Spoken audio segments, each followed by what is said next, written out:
Bom, nós iniciamos na última semana a série de mensagens sobre Jeová Jireh, o Deus que provê, o Deus provedor. E falamos exatamente sobre crise, né? E ali fizemos também ali uma análise da crise que a viúva estava passando. E o entendimento de que todos nós vamos passar por crises na nossa vida, não somente uma. Às vezes essas crises são causadas por nós mesmos, às vezes por alguém da nossa família, uma perca, alguma situação, algum adoecimento, ou às vezes, assim como nós estamos passando no nosso país, a crise ela vem por terceiros. Mas a grande questão é que eu e você precisamos, nesses momentos de crise, mostrarmos e estabelecermos a nossa fé, a quem nós tememos, em quem nós temos crido.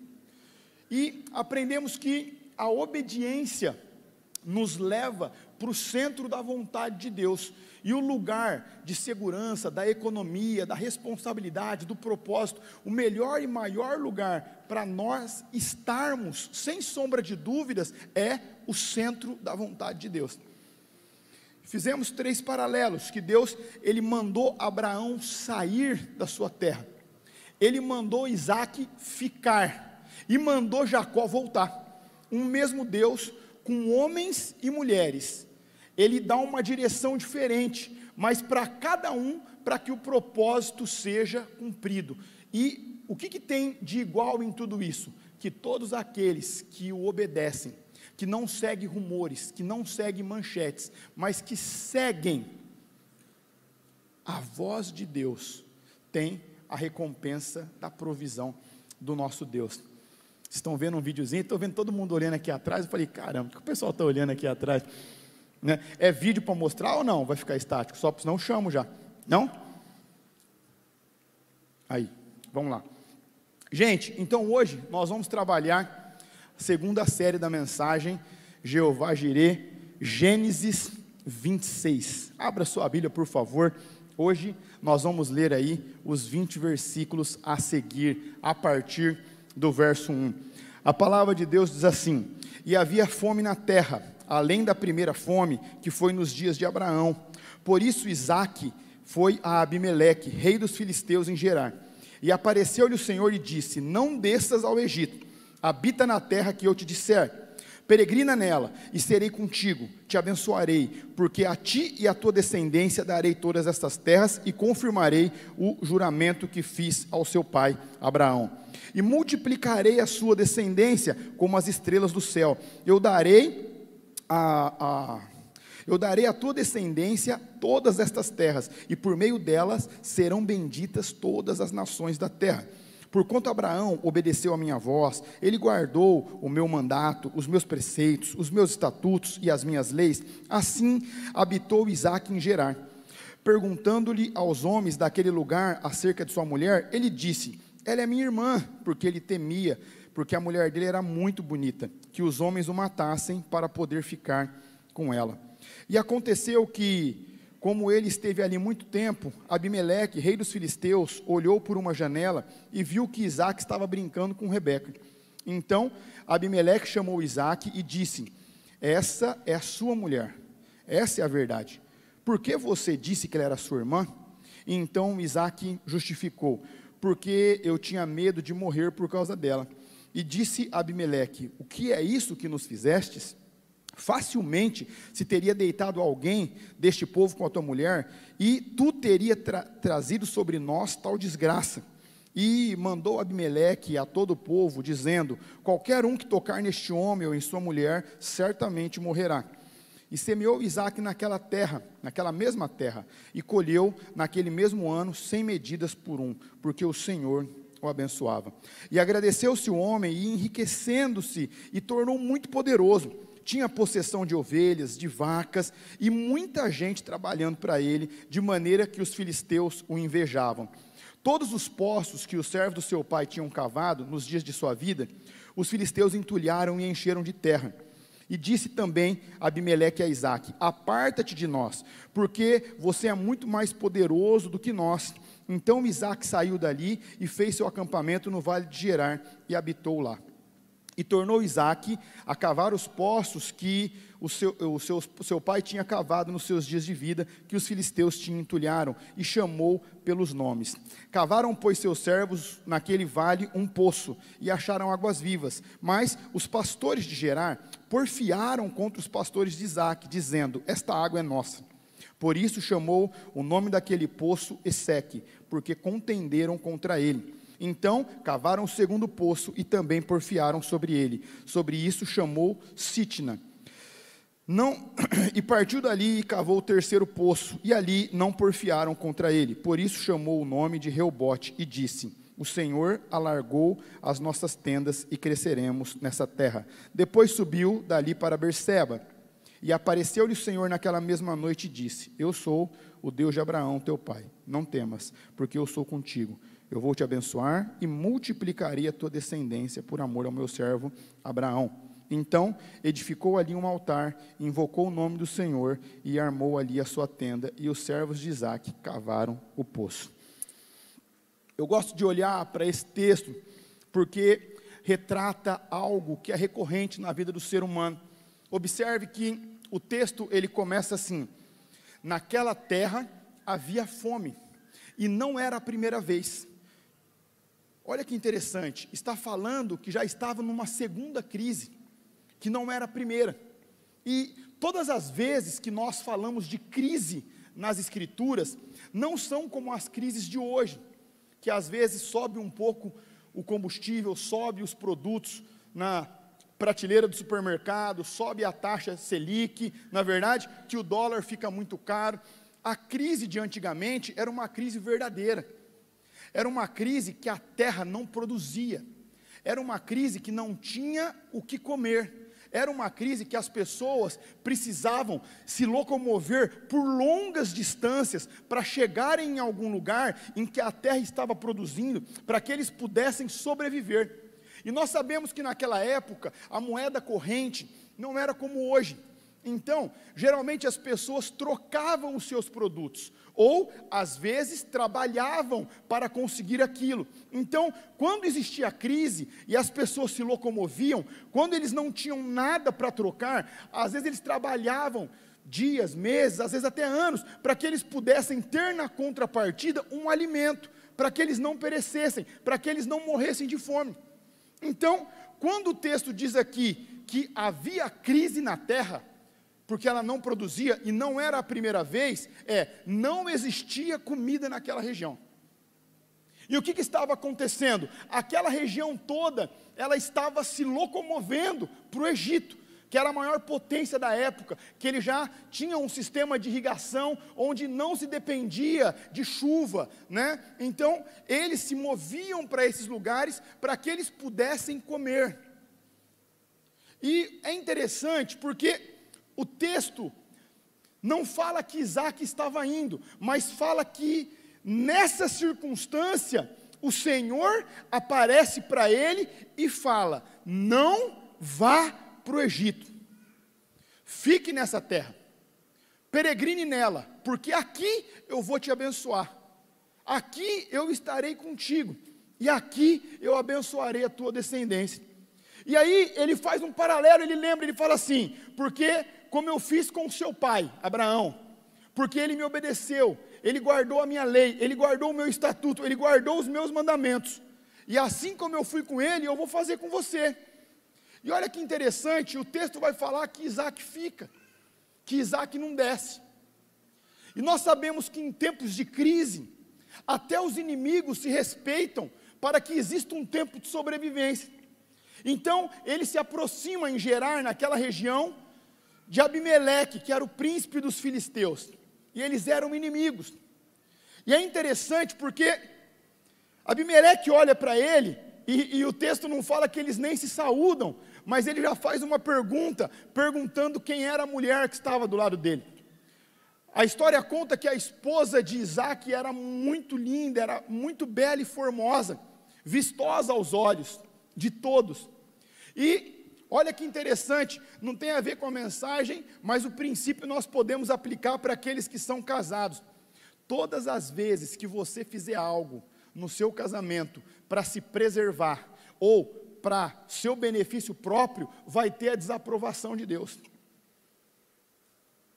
O texto diz que ele fala assim, ela é minha irmã. Só que por que ele diz isso? Ele complementa no pensamento dele. Ele pensa, bom, eu estou aqui, eu já vou ter que conviver com os meus inimigos nesses próximos tempos.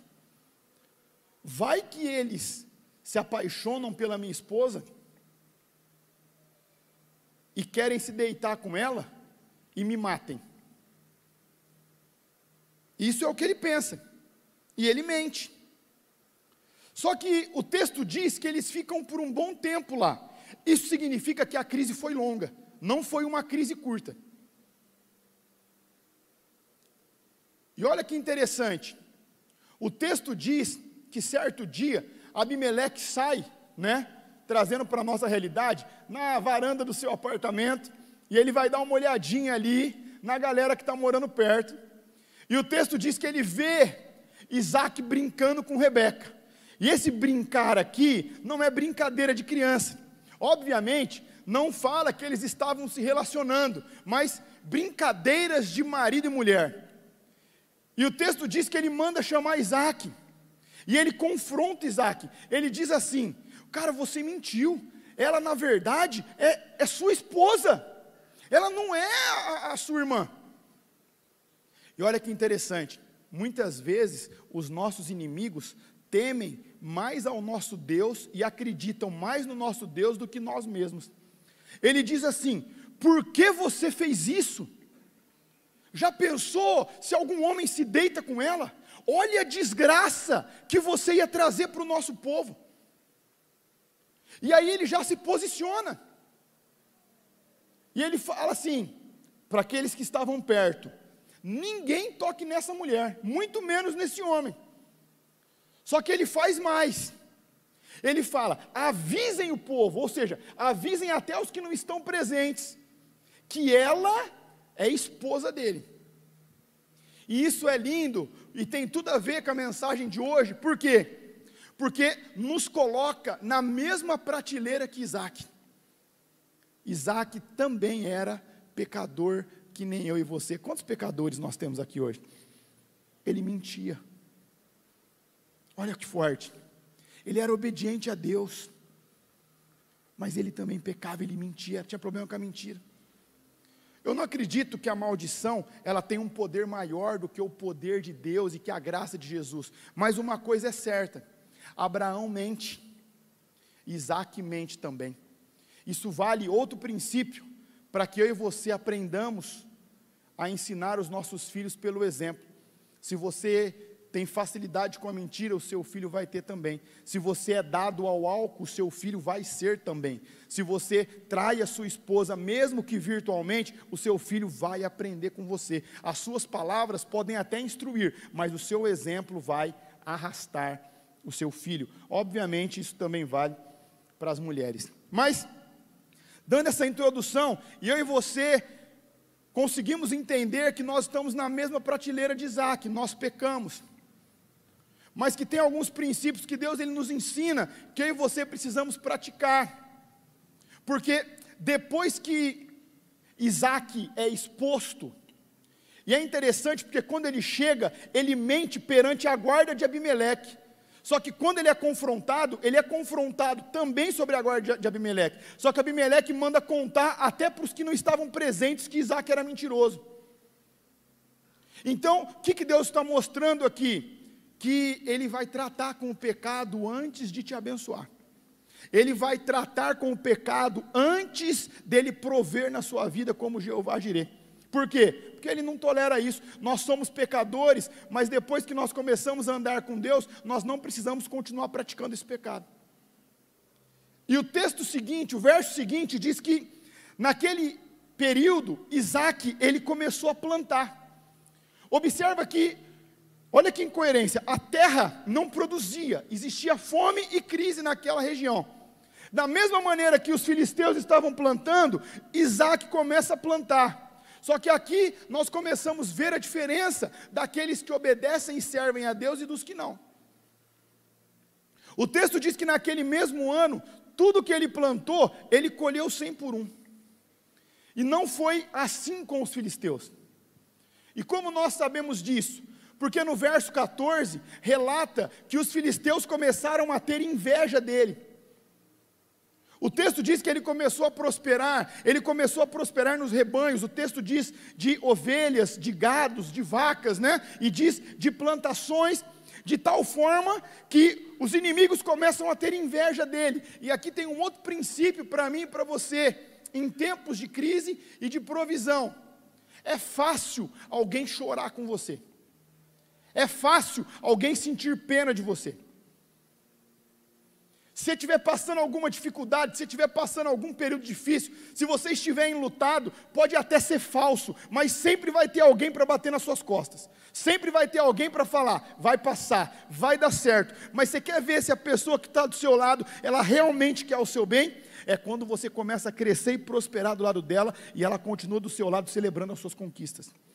Porque na maioria das vezes é assim, está prosperando? Está envolvido com coisa errada. Certeza. Está sonegando. Vixe, tem crime aí no meio. Só pode. Ele, prosperando e crescendo desse jeito, tem falcatrua aí no meio. E o texto diz que os inimigos começaram a sentir inveja dele. E no verso 16, nós aprendemos outro princípio, e esse aqui já é mais intenso. Por quê? Porque mostra que as pessoas não vão querer continuar caminhando com você debaixo da provisão e do favor de Deus. O texto diz que Abimeleque chega para ele e fala assim: é melhor você se apartar de nós, porque você cresceu muito, e você já está maior do que nós. Olha que interessante, isso é provisão de Deus. Se ele falar isso no verso 16, significa que no primeiro contato que eles têm, ele era maior que Isaac.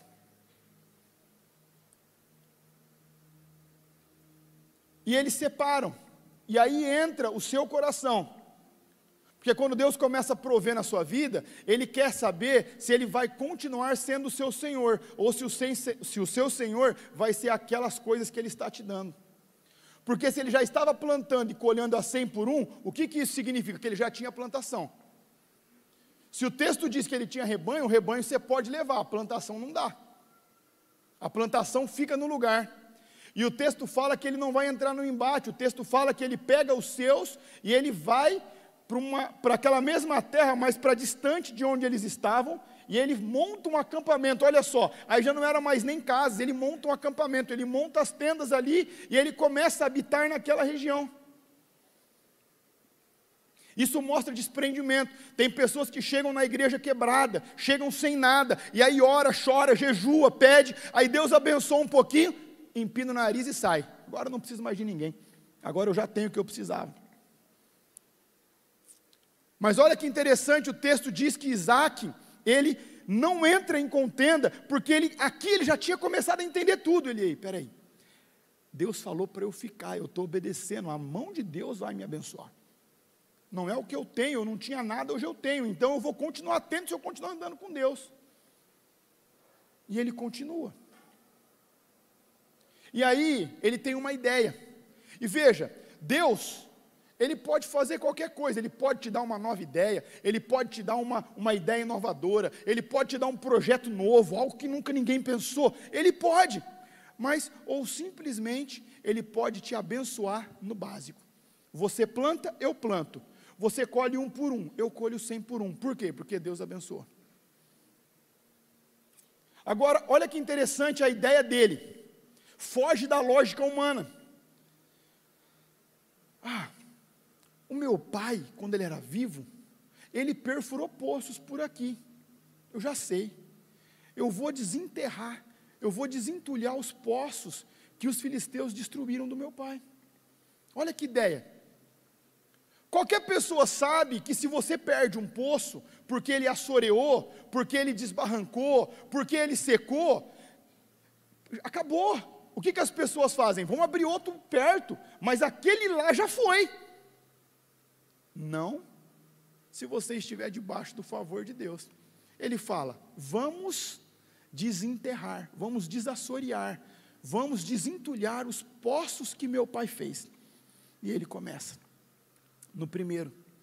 E quando eles começam a achar os primeiros vestígios de água, o texto diz que os pastores daquela região, ou seja, aqueles que tinham rebanho, aqueles que também tinham negócios naquela região, começam a entrar em contenda com ele. E ele chama aquele poço de Esseque, porque contenderam contra mim. E aqui mostra mais um princípio para mim e para você. Não entrem em sociedades de contenda. Não entrem em sociedades desiguais. Não quebrem princípios de Deus. Isaac, ele fala, é de vocês? Tá tudo bem, pode pegar. E ele vai para o segundo poço. E quando ele chega no segundo poço, ele começa a fazer o mesmo trabalho. Ele começa a desassorear, ele começa a desentulhar, ele começa ali a tentar recuperar o segundo poço. E o texto diz que quando eles começam a ver água de novo, os pastores, aí eles não entram em contenda, mas aí eles começam tipo a rodear, querendo intimidar. E aí ele chama aquele poço de Sitna, porque tentaram intimidar-me. Mas ele vence a contenda e ele vence a intimidação, e ele mostra a perseverança. Ele fala, tudo bem, é de vocês, pode ficar. E ele vai para o terceiro. Agora, antes de falarmos do terceiro, talvez você pense assim, mas eu nem faço poço. É verdade. Mas vamos trazer para a nossa realidade. Vamos supor que você fosse construtor. Você pegasse um terreninho, você fizesse a fundação, você estabelecesse os baldrames e começasse a subir as paredes. Quando as paredes já estivessem na metade, esse terreno é meu. Você construiu no terreno errado, isso aqui é meu. Espera aí, como assim meu? Eu coloquei dinheiro aqui, eu trabalhei aqui, eu tive ideia aqui, isso aqui não é só de você. Aí começava a contender. Então observa que quando o texto diz que ele deixa aquilo lá e vai para outro, ele perdeu recurso, ele perdeu tempo, e ele deixou pronto para outro.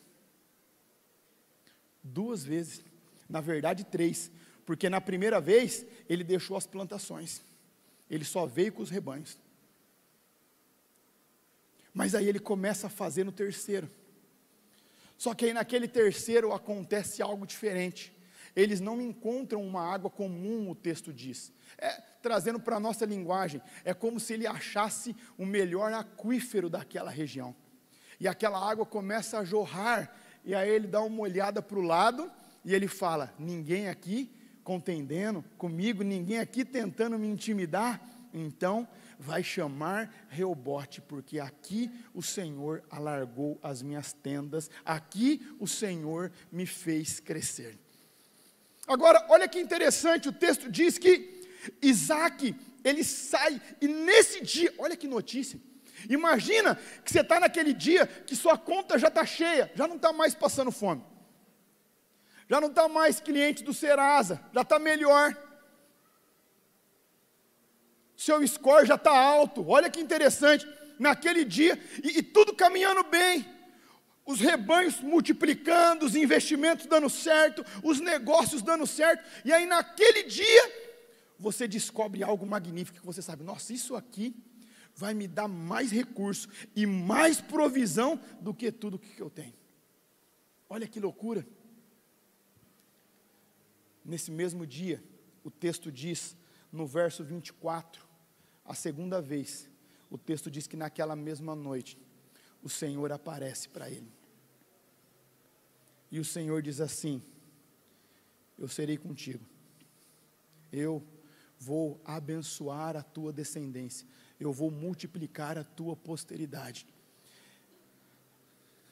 eu vou te abençoar, por amor do meu servo Abraão. O verso 25 diz que naquele mesmo instante, Isaac edifica um altar, e ele invoca o nome do Senhor.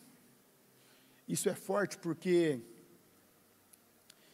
a adoração naquela época é um pouco diferente do que nós entendemos por adoração hoje. Algumas pessoas pensam que a adoração hoje é um momento de louvor, e não. A música só veio a ter a ver com adoração com Davi, quando ele edifica o tabernáculo e ele estabelece a canção e adoração e danças 24/7, mas até esse momento, levantar um altar significava ofertar, sacrificar e adorar e invocar o nome de Deus. Então, olha que interessante, Deus, ele aparece para Isaac antes dele ter nada, enquanto ele estava num tempo de fome, não era a primeira vez, e ele diz: se você ficar, eu vou te abençoar, eu estarei contigo, eu vou multiplicar a sua descendência, eu vou te fazer prosperar, assim como eu fiz com o meu servo Abraão, porque ele me obedeceu, porque ele guardou os meus estatutos. E aí o tempo passa, e Deus cumpre todos os votos que ele tinha feito para Isaac, e quando ele cumpre o último, ele aparece de novo: eu cumpri o que eu te disse, eu te abençoei. Olha que interessante, aqui entra a provisão genuína. Como nós falamos na última mensagem, nós não somos uma igreja que acredita na teologia da prosperidade, que tem aí ganhado força no Brasil nos últimos 20 anos. Deus nunca esteve à venda, Deus não é um caixa eletrônico, Deus não é um gênio da lâmpada que você esfrega quando você precisa e você faz um pedido para Ele e depois some. Mas também nós repudiamos a teologia da miséria que ficou no Brasil por 50 anos antes desses 20, que é assim: quanto mais desgraça você passar, mais Deus está te dando azeite, quanto mais miséria você tiver, mais homem e mulher de Deus você é. Não, nós acreditamos na teologia de um Deus vivo, no qual um dos seus nomes é Jeová Jireh, aquele que provê. Olha que interessante, que a verdadeira prosperidade e provisão de Deus é aquilo que o dinheiro não compra. Primeiro ele diz, lá na primeira aparição: se você ficar, eu estarei com você. Ele promete a presença. A segunda promessa que ele faz: se você ficar, eu estarei contigo e eu vou abençoar a sua descendência, eu vou multiplicar a sua posteridade. Ele está falando de continuidade. Você não será o último do seu nome, você não será o último da sua família, eu vou continuar abençoando a sua posteridade. Por terceiro, ele diz: eu vou te abençoar. Então observe que quando nós falamos da verdadeira prosperidade de Deus, nós estamos falando das primeiras ações, aquilo que o dinheiro não compra. E quando ele aparece a segunda vez, ele diz: eu serei contigo. Ele continua o compromisso: eu prometo presença, né, para você. Eu prometo que eu estarei com você. Um homem pode perder tudo, se ele estiver com a presença de Deus, ele não vai ter falta de nada. Observa que depois que Davi acompanha o declínio de Saul, ele sabe o que foi o motivo do declínio de Saul. Foi quando o Espírito do Senhor se retirou de Saul. E mesmo quando ele peca, como Isaac pecou, ele suplica: Senhor, eu te imploro, não retire de mim o teu Santo Espírito. Porque ele sabia que aquilo era vital para ele. Segundo voto e promessa que Deus faz é o quê? Ele garante uma genealogia duradoura, próspera e abençoada. Observa que ele começa a sua provisão com aquilo que o dinheiro não compra. Somente na terceira promessa ele vai falar de bênçãos materiais. E aí, o que nós temos hoje em dia? As pessoas entrando numa rotina louca para conseguir dinheiro e riqueza material, e com isso eles não têm tempo para Deus, perde a intimidade, perde a presença. As pessoas entrando numa rotina alucinante, frenética para ganhar dinheiro. Acorde 4 horas, não pode ser número inteiro, porque senão não dá engajamento. Acorde às 4h19. Trabalhe, durma 1h17. E eles fazem isso e perdem a família. E aí no fim, eles não têm a saúde e nem o dinheiro. Observa que quando Deus provê na vida de um homem, Ele vai manter a presença. Ele vai manter a direção, porque se você não tem a presença, você não tem direção. Você faz o que você acha, você faz o que você pensa, você faz o que você sente, você faz o que você enxerga, você caminha como todos estão caminhando. Agora, quando você tem a presença, você tem a direção. Vai, fica, volta, não saia, se apresse em sair. Você sabe o que você precisa fazer. Você tem a família para te dar base, para te dar afeto, para ter empatia. E o terceiro, aí, é o material. Observe que, quando Deus quer abençoar um homem, ele foge da lógica do negócio. Com Isaac, ele manda, ao invés de abrir poços novos, ele manda desenterrar os velhos. Loucura, né? Se você fosse perguntar para qualquer especialista de poço, ele ia falar assim: cara, isso é loucura, abre novo. Vai dar menos trabalho e é mais garantia de você achar água e uma água melhor. É verdade, desde que não tenha uma palavra contrária de Deus. Imagina Deus ali, por meio de Jesus, falando com Pedro, um pescador nato, um homem que cresceu no barco, sabia pescar, entendia de pesca, entendia de direção, entendia de correnteza, entendia de cardume, um cara que sabia o que ele tinha que fazer. E aí Jesus olha para ele e fala: viu, sabe por que você não pegou nada? É porque você não jogou a rede do outro lado. Eu fico imaginando Pedro escutando isso. Pedro era um cara impulsivo, vocês sabem disso, né? Ele tentando explicar para Jesus ali: não, Jesus, não é que você não sabe que se eu jogar desse lado não vai dar certo, eu jogo desse lado por causa disso, por causa daquilo, por causa daquilo, por causa daquilo. Não, ele entendeu, e ele jogou, e porque ele obedeceu, ele teve a maior pesca da sua carreira, de uma maneira ilógica, irracional para um pescador. Por quê? Porque Deus quis que fosse assim. Quando Deus, Ele te direciona e você obedece, como eu te disse, Ele pode te dar algo novo, ou não. Você pode fazer a mesma coisa do que o seu concorrente, o mesmo recurso, o mesmo fornecedor, o mesmo cliente, o mesmo dinheiro, a mesma cotação do dólar. Só que porque Deus colocou a mão, como Ele colocou a mão em Isaac, você vai colher 100 por um e o outro não. E é difícil às vezes entender isso, porque a gente quer saber, né? A gente quer ter o controle das coisas, e é difícil mesmo. Não fecha a conta. Literalmente, vocês conhecerão a diferença dos que servem e dos que não servem a Deus. Quando eu fui para o Egito, conhecer a igreja do lixão, e nós começamos a andar pelas ruas do Cairo, e começamos a percorrer aqueles caminhos, você literalmente vai passando por um depósito de lixo, aquele cheiro de chorume, aquele fedor, um monte de mosca, de bigato, aquele fedor infernal, que você com um ônibus fechado, com o ar-condicionado ligado, aquele cheiro entra, e parece que está impregnando em você, mas você começa a subir,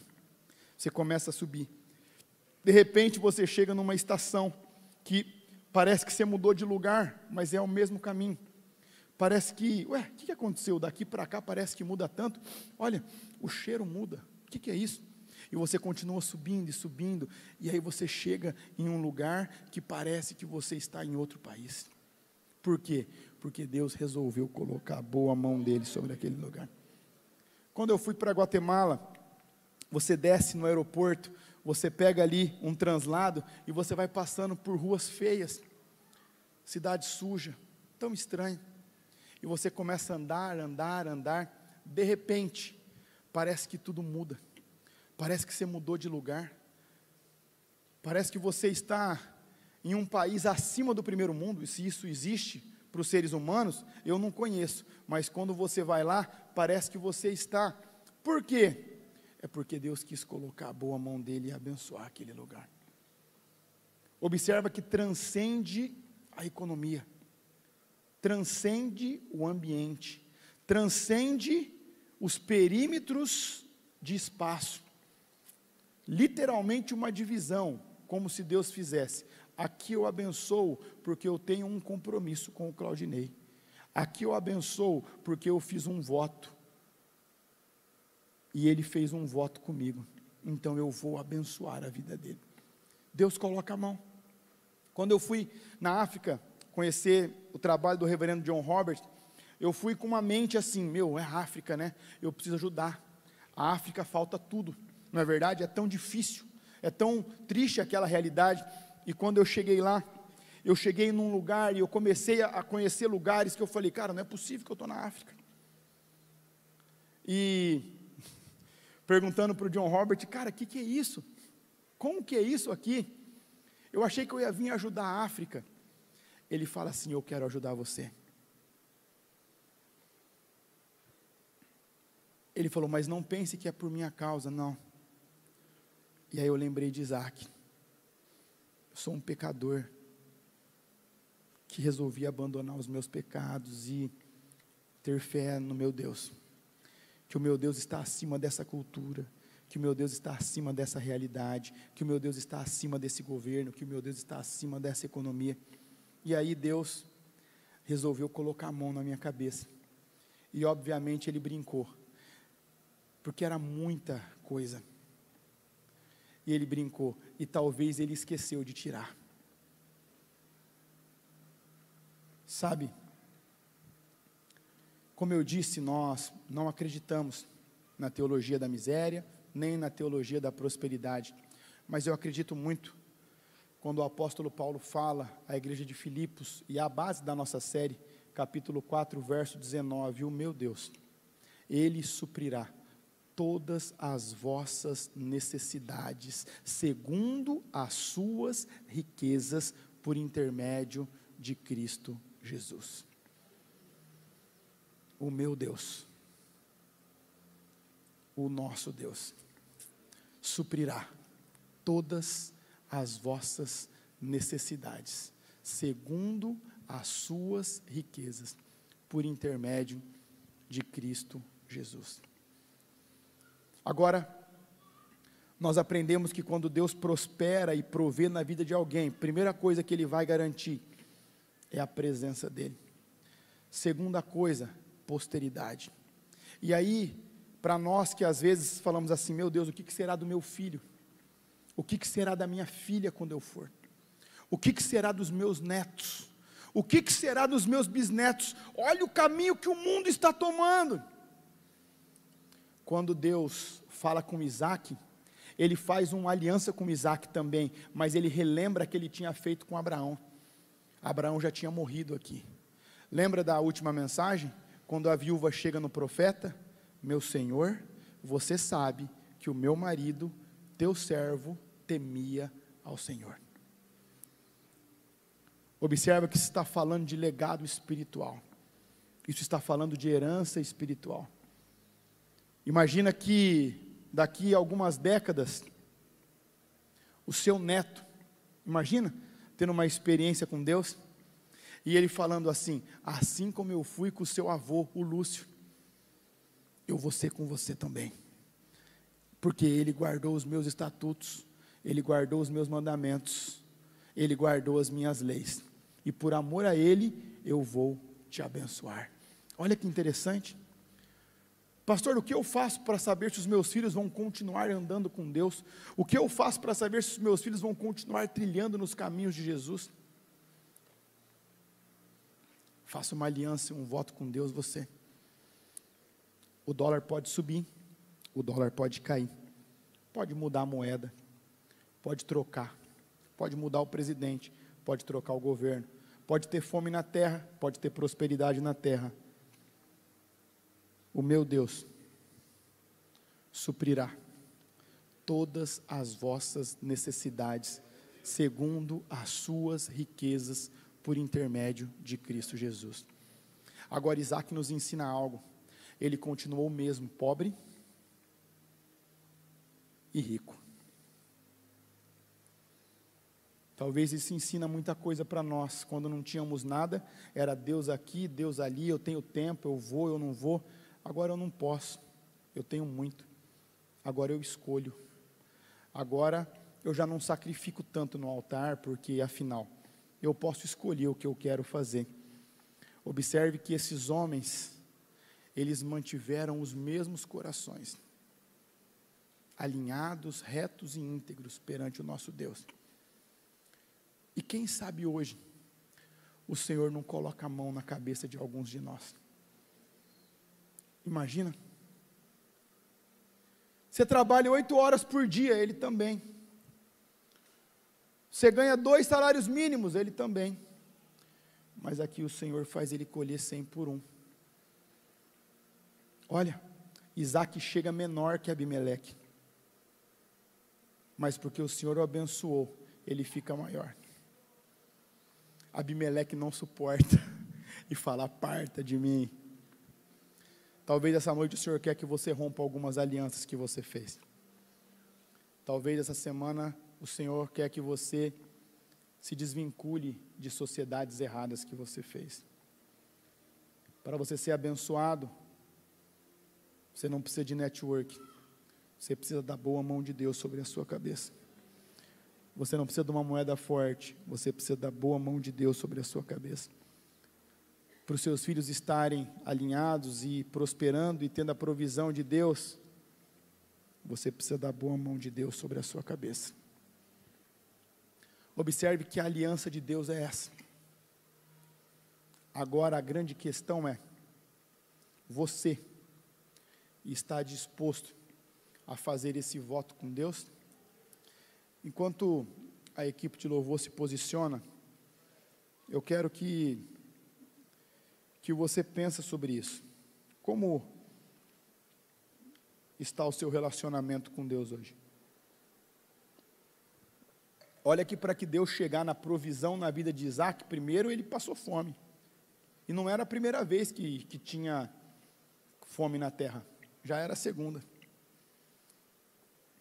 Deus não queria que ele fosse mais um mentiroso, Deus expôs a mentira dele. Deus ensina para mim e para você que a gente não pode nos considerar ou nos preservar acima do nosso cônjuge, porque nós temos uma aliança com o nosso cônjuge. Isso vale para as mulheres também. Deus mostra que nós temos que aprender a obedecer. Estava todo mundo indo para o Egito. Imagina? O investimento é bom, vamos. A moeda é forte, vamos. É seguro, vamos. Deus pediu. Deus mandou. Deus quer que você saia. Deus quer que você volte. Ou Deus quer que você fique?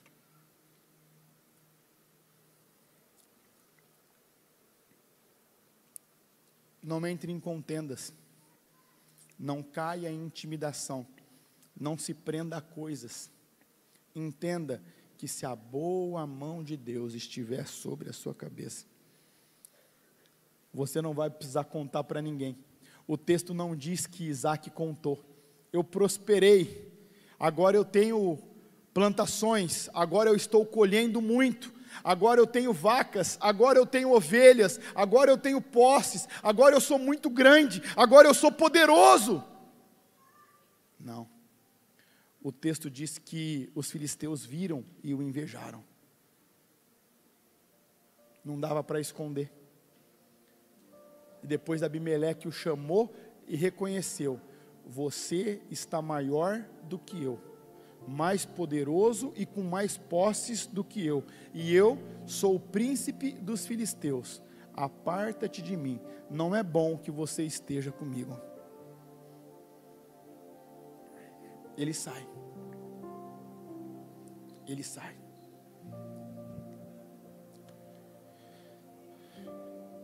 E para encerrar, nós aprendemos a perseverança. Primeiro ele cultiva e tem que deixar para trás para que ele possa se locomover. Depois ele perde o primeiro poço. E depois ele perde o segundo poço. Por 3 vezes. Aí às vezes você fala assim: Deus não me prospera, mas você nem começou a primeira vez. O texto diz que ele não começou de brincadeira, que ele foi até achar água. Quando ele achou água, começaram a contender com ele. Ele dedicou tempo ali, recurso ali, e ele fez outra vez. Nas colheitas, ele já tinha colhido 100 por 1. Mas ele entende que não era terra, não era plantação, era a mão de Deus sobre ele.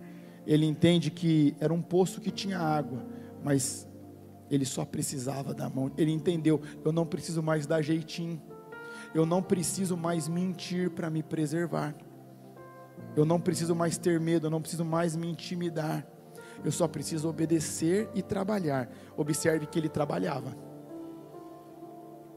Não dá para ser preguiçoso, não dá para não trabalhar, não dá para esperar o pai morrer para ganhar a herança dele.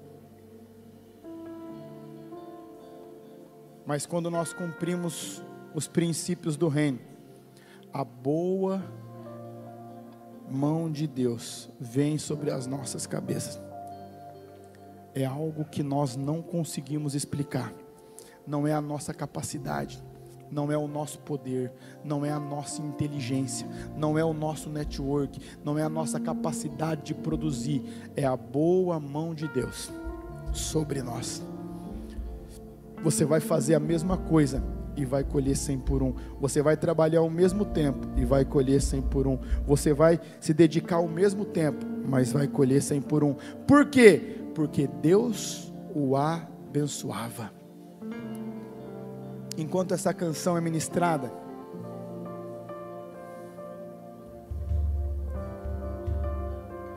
e você quiser sair do seu lugar e fazer um voto diante de Deus, fala: Deus, eu quero fazer um voto como de Isaac, e eu quero cumprir. Quem sabe hoje a boa mão de Deus não pouse sobre algumas cabeças aqui essa noite. Fique de pé no seu lugar.